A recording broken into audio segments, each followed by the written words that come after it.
all those years ago. And perhaps the experience,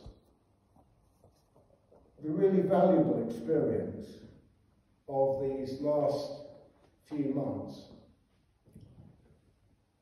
has been that we have learnt, or perhaps rediscovered, what really matters in life. What is really important to us as human beings, as people of God, as Christians. And maybe we recognise what we used to take for granted, and we appreciate and value what we used to take for granted more than ever before. I'm conscious that many members of our church family are not here today. Many of them will continue to be staying home, and of course everyone has to consider their own personal situation. And while the threat of coronavirus remains, in terms of logistics, it does make things a wee bit complicated. We will have to clean after services, particularly if we start to return to having more services on a Sunday. But rest assured, we will do the best that we can with the resources we have. And thank you for having the confidence and the faith to come back here this morning. I did wonder if it would be a case of, remember those words of Jesus, where 2 or 3 gather together in my name. And the sun is shining on the righteous. Many churches, of course, remain closed. But having gone through the mandatory risk assessment more than once with our church wardens, Peter and John, I think this is, for us, the right time to begin to cautiously reopen for regular worship.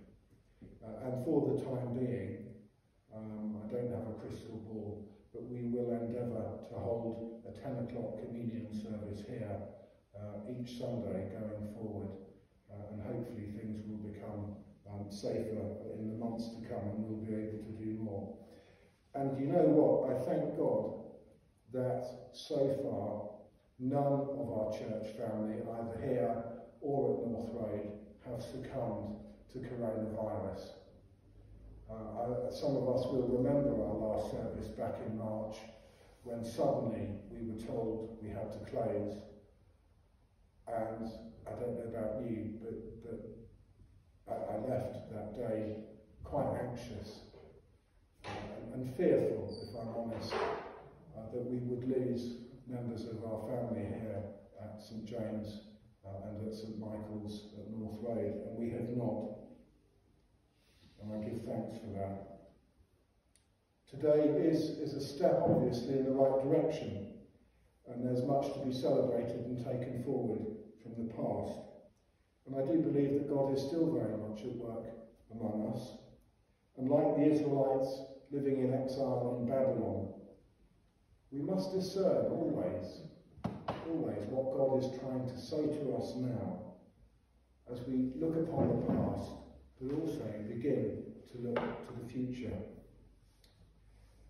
Those of you who've been watching some of my little Sunday video sermons that we've been posting on YouTube during these last few months, you may remember that it was soon after Easter, and I preached on the story of the disciples on the road to Emmaus, one of the post-Easter Gospel readings. And you will remember that story.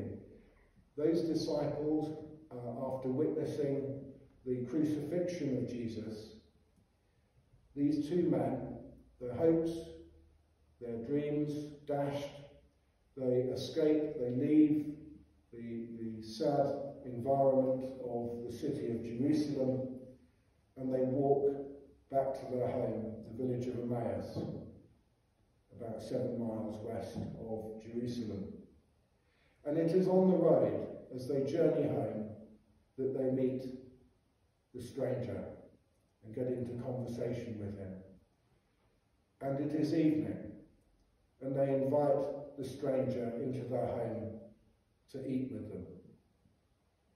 And it is when the stranger sits down and breaks the bread that the penny drops, and those two disciples recognize the risen Jesus, who then disappears from their sight. And their grief is transformed to joy. And they get back up, even though it's dark, and they rush back to their brothers and sisters in Jerusalem to tell them of their experience of meeting the risen Jesus on the road to Emmaus. And I summed up that story, or I tried to summarise that story in 4 words. Defeat, because the cross represents defeat. It did on Good Friday. Retreat.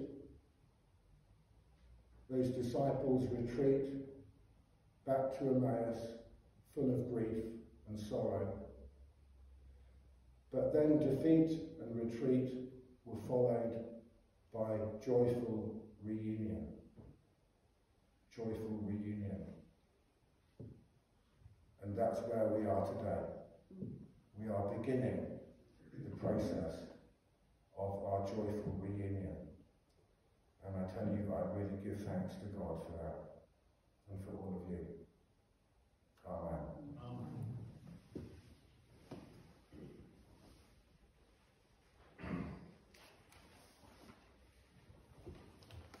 And so let your light so shine before men, that they may see your good works and glorify your Father, which is in heaven.